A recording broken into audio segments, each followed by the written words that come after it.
There are words we carry with us long after we've forgotten where we learned them. Nursery rhymes live in that strange space between memory and instinct. We don't remember being taught them. We simply know them. They surface unbidden while washing dishes, walking alone, or in those quiet moments before sleep. And though we left childhood behind years ago, the rhymes remain, soft and rhythmic, like something whispered in a language we once understood perfectly. Mary, Mary. Quite contrary is one of those rhymes. You probably know it. You might even be able to recite it right now without thinking, the words arriving in the same sing-song cadence they always have. It's short, it's simple, and for most of us, it means nothing at all, just a pleasant little verse about a woman and her garden. But perhaps it's worth hearing again, not as background noise or half-remembered melody, but as something said clearly, with attention. Mary, Mary, quite contrary, how does your garden grow? With silver bells and cockle shells and pretty maids all in a row. That's it. 4 lines, 21 words. A question asked and answered. A garden described. Nothing alarming. Nothing that would make a parent hesitate before teaching it to a child. In fact, for generations, that's exactly what happened. The rhyme was printed in children's books, sung in nurseries, and recited in schoolyards. It became part of the great chorus of innocent things we say to children before they're old enough to ask what any of it means. And the image it conjures is gentle enough. A woman named Mary tends her garden. Someone asks how it grows, and she answers with a kind of proud specificity.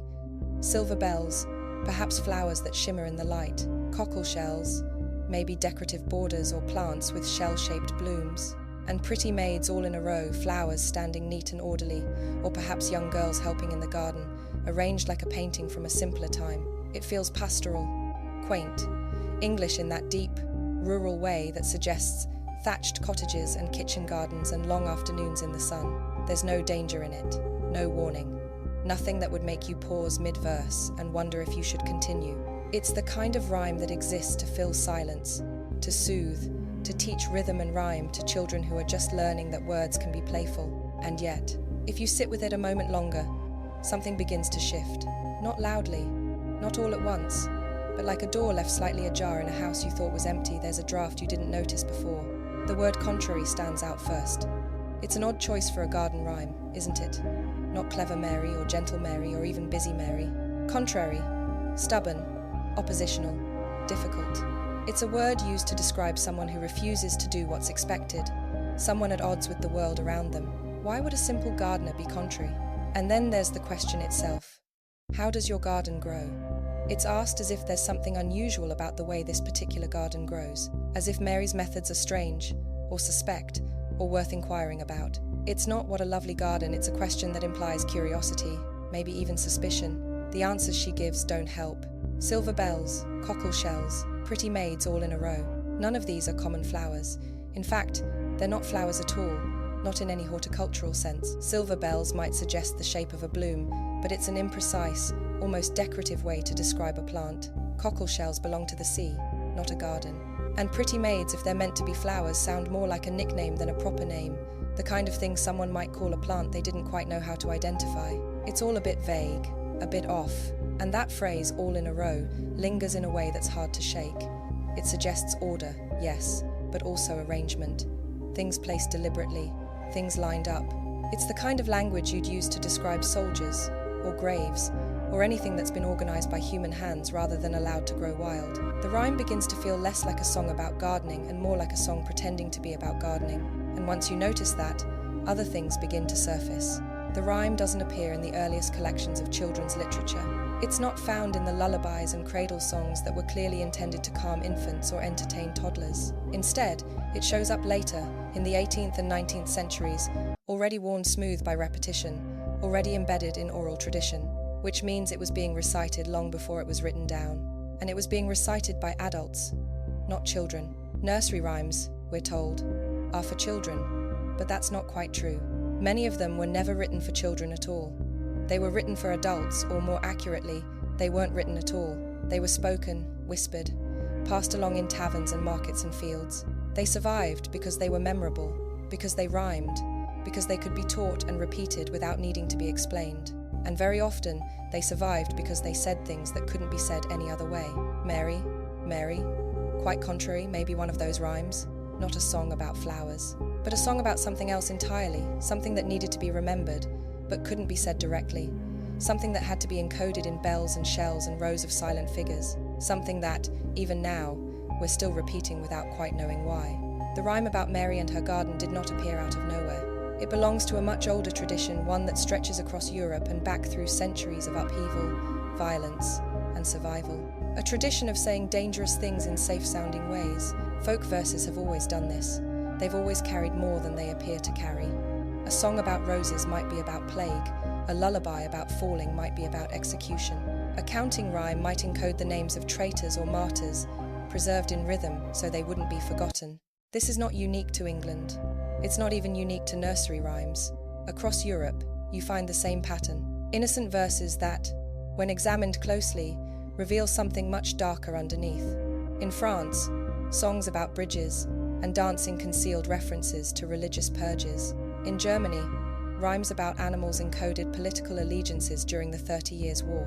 In Scotland and Ireland, ballads that sounded like love songs were actually rebel songs, designed to be sung openly without attracting the attention of soldiers or informants. The structure is always the same: a simple surface, a hidden depth, and Mary, quite contrary, fits that pattern perfectly. The question, of course, is which Mary the rhyme is actually about. Some folklorists believe the rhyme refers to Mary, Queen of Scots, a Catholic monarch in a Protestant land, whose reign ended in imprisonment and execution. Others point to Mary I of England, known to history as Bloody Mary, whose brief and brutal attempt to restore Catholicism to England left hundreds dead and the country fractured. Both Marys were contrary in the most literal sense. Both defied the religious and political expectations of their time. Both were seen as dangerous, stubborn, and unwilling to compromise. And both left behind legacies soaked in blood. Mary III, in particular, appears to fit the rhyme's imagery with unsettling precision. She ruled England from 1553 to 1558, just 5 years, but long enough to reverse her father's Protestant reforms and return the country to Roman Catholicism. It was not a gentle restoration. It was enforced through persecution, imprisonment, and execution. Nearly 300 Protestants were burned at the stake during her reign, many of them ordinary people whose only crime was refusing to renounce their faith. The burnings were public, they were meant to be seen, and they were remembered. In the decades that followed, Protestant England did not forget. The martyrs were catalogued, their deaths recorded in books like Foxe's Acts and Monuments, which circulated widely and became a kind of sacred text for those who saw Mary's reign as a time of terror. But books could be burned, records could be destroyed. Memory, however, could be hidden in plain sight. It's possible that Mary, quite contrary, was one way that memory was preserved. The garden, some scholars suggest, may not be a garden at all. It may represent England itself, a kingdom Mary was trying to cultivate according to her own vision, forcing it to grow in ways it resisted. She was contrary because she refused to accept the Protestant direction her father and brother had taken. She wanted England to return to the old faith, to grow the way it had before the Reformation. And the way she made it grow, the instruments she used, might be hidden in the very objects the rhyme describes. Silver bells, some believe, were not flowers but torture devices. During the Inquisition and religious persecutions across Europe, thumbscrews and other instruments of coercion were sometimes called by softer names. Silver bells could refer to the implements used to extract confessions, or to the bells rung during Catholic Mass, which Mary reinstated across the country by force. Cockle shells, in turn, might represent Catholic pilgrimage. The cockle shell was the symbol of St. James, worn by pilgrims traveling to his shrine in Spain. Under Mary, Catholic symbols and practices returned to England after years of suppression.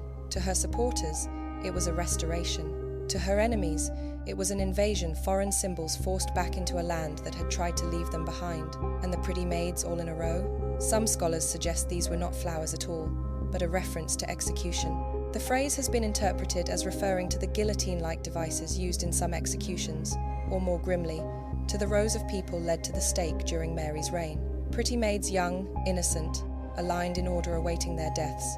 It's a chilling reading, and it's impossible to prove, but it's also impossible to ignore how well it fits. The rhyme would have been spoken quietly, passed from person to person in a country where saying the wrong thing could cost you your life. It would have been a way to remember what had happened without saying it outright. A way to encode grief, anger, and fear into something that could be sung without consequence.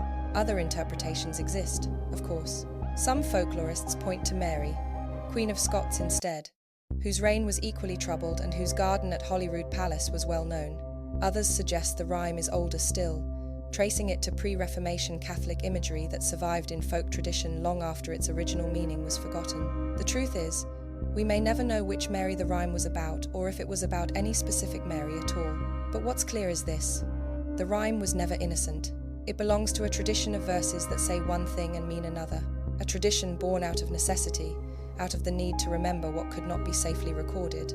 In times of persecution, when speaking plainly meant death, people found other ways to preserve their stories. They hid them in songs, they disguised them in rhymes. They made them sound harmless so they could survive, and survive they did. Across Europe, these encoded verses outlasted the regimes that made them necessary. They were taught to children who didn't understand them. They were sung in schoolyards and nurseries, stripped of their original context, but still carrying the weight of what they once meant. Mary, Mary, quite contrary is one of those verses. It may have begun as a way to remember a queen, a reign, or a time of violence, but it endured because it could be repeated safely, because it sounded innocent enough to escape suspicion. And now, centuries later, we still repeat it unaware that we may be reciting a memory of something we were never meant to forget. Chapter 3. The Hidden Meaning. Full cinematic documentary Chapter 1. 1,089 words. To understand what Mary, quite contrary meant, you have to imagine what it was like to live in a country where belief could get you killed. This was England in the mid-16th century, a place where the religion you were born into might not be the religion you were allowed to practice by the time you reached adulthood, where the faith your parents taught you could become illegal overnight, where attending the wrong church, saying the wrong prayer, or possessing the wrong book could lead to interrogation, imprisonment, or death. It was a time of fracture. Under Henry VIII, England had broken from Rome and established the Church of England. Monasteries were dissolved, Catholic rituals were suppressed. The old faith, which had shaped English life for 1,000 years, was dismantled piece by piece. When Henry died, his son Edward VI pushed the country even further toward Protestantism, stripping churches of their altars, images, and Latin prayers. And then, in 1553, Mary I took the throne, and everything reversed. Mary was Catholic, deeply, unshakably Catholic. She believed England's break from Rome had been a sin, a wound that needed to be healed no matter the cost. So she set about healing it the only way she knew how, through force. Catholic Mass was reinstated. Protestant clergy were removed.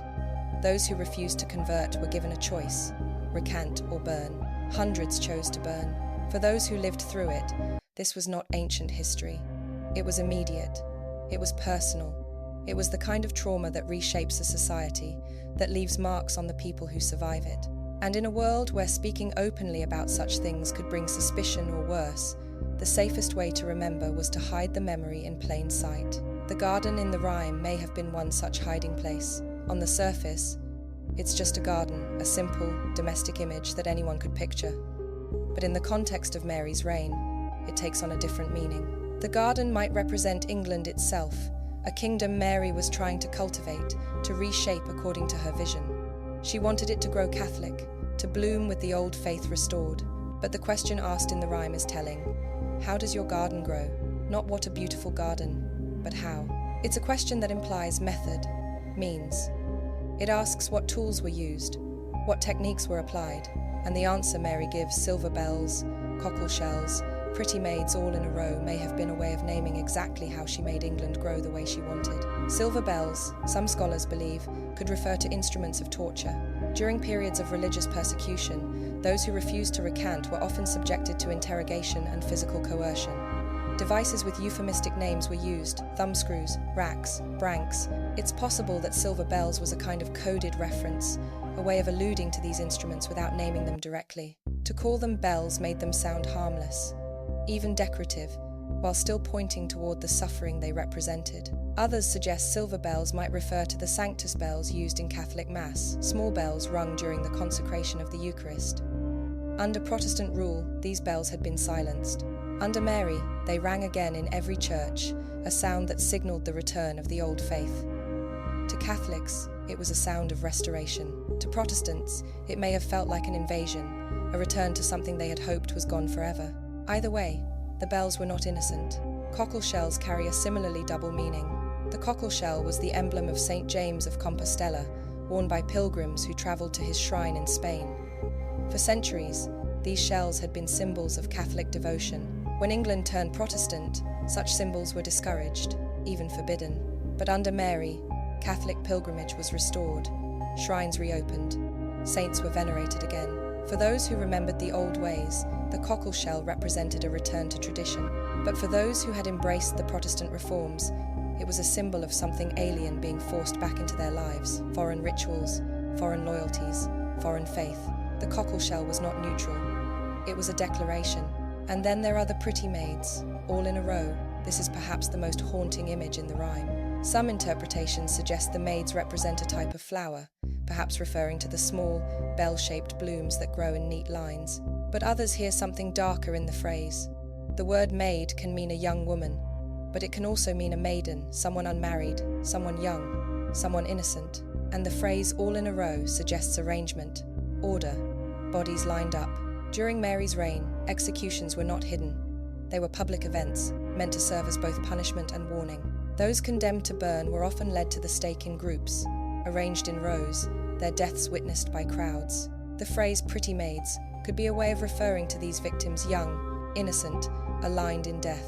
Or it might refer to the guillotine-like devices, sometimes called maidens in certain regions, used for execution in a manner that was swift but brutal. The imagery of maids in a row could evoke the mechanical, orderly nature of state-sanctioned death.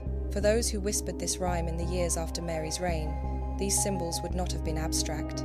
They would have been lived experiences, memories of neighbours who vanished, of public burnings, of enforced conversions, of fear that settled over communities like frost. The rhyme allowed people to remember without naming, to encode what had happened in a form that could survive scrutiny. A garden wasn't seditious. Bells and shells and maids could mean anything. But for those who knew, the meaning was clear. This was not a song about horticulture. It was a song about power, and what happens when power is used to force belief. It was about a queen who tried to make a country grow the way she wanted, regardless of what that country had become. It was about the tools she used, symbolic and literal, and the people who suffered because of them. The rhyme gave shape to something that was otherwise too large, too painful, too dangerous to speak about openly, and so it survived.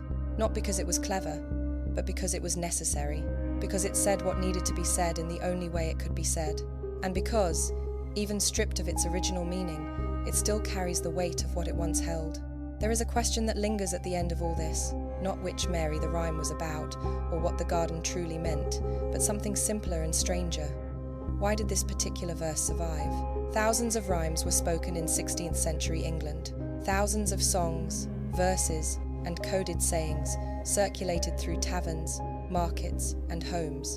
Most of them are gone now, lost to time, to silence, to the simple fact that no one bothered to remember them. But Mary, quite contrary, endured.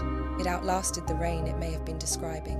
It survived the centuries that followed, passing from generation to generation until it became so familiar that no one questioned it anymore. It was printed in children's books.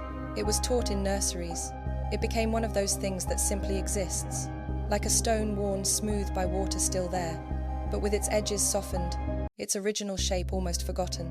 And perhaps that's exactly why it survived, because it was soft enough to seem harmless. The rhyme never named what it was talking about. It never accused. It never demanded justice or called for remembrance in any explicit way. It simply asked a question and offered an answer: a garden, some bells, some shells, some maids. Nothing that would draw suspicion. Nothing that would make a parent stop mid-verse and wonder if they should be teaching it to their child. It balanced innocence and memory in a way that very few things can. On one level, it was exactly what it appeared to be. A simple nursery rhyme with pleasant images and a steady rhythm. A child could sing it without understanding it. A parent could teach it without explaining it. It asked nothing of the listener except that they repeat it. But on another level, hidden beneath the surface, carried in the symbols and the structure, it was something else entirely. A memory, a warning, a way of preserving what could not be safely said. This is what human beings do when they cannot speak plainly. They hide meaning in metaphor. They encode grief in rhythm. They take the things that are too dangerous, too painful, or too important to forget, and they shape them into forms that can survive. Folk songs do this. Fairy tales do this. Myths do this. And nursery rhymes do this too. Mary, quite contrary, may have begun as a way for people to remember a time of religious persecution, a time when belief was enforced through violence and fear. But it didn't survive because it was historically accurate. It survived because it was emotionally true, because it captured something real about power, resistance, and the cost of trying to force a country to grow in a particular direction, and because it could mean different things to different people.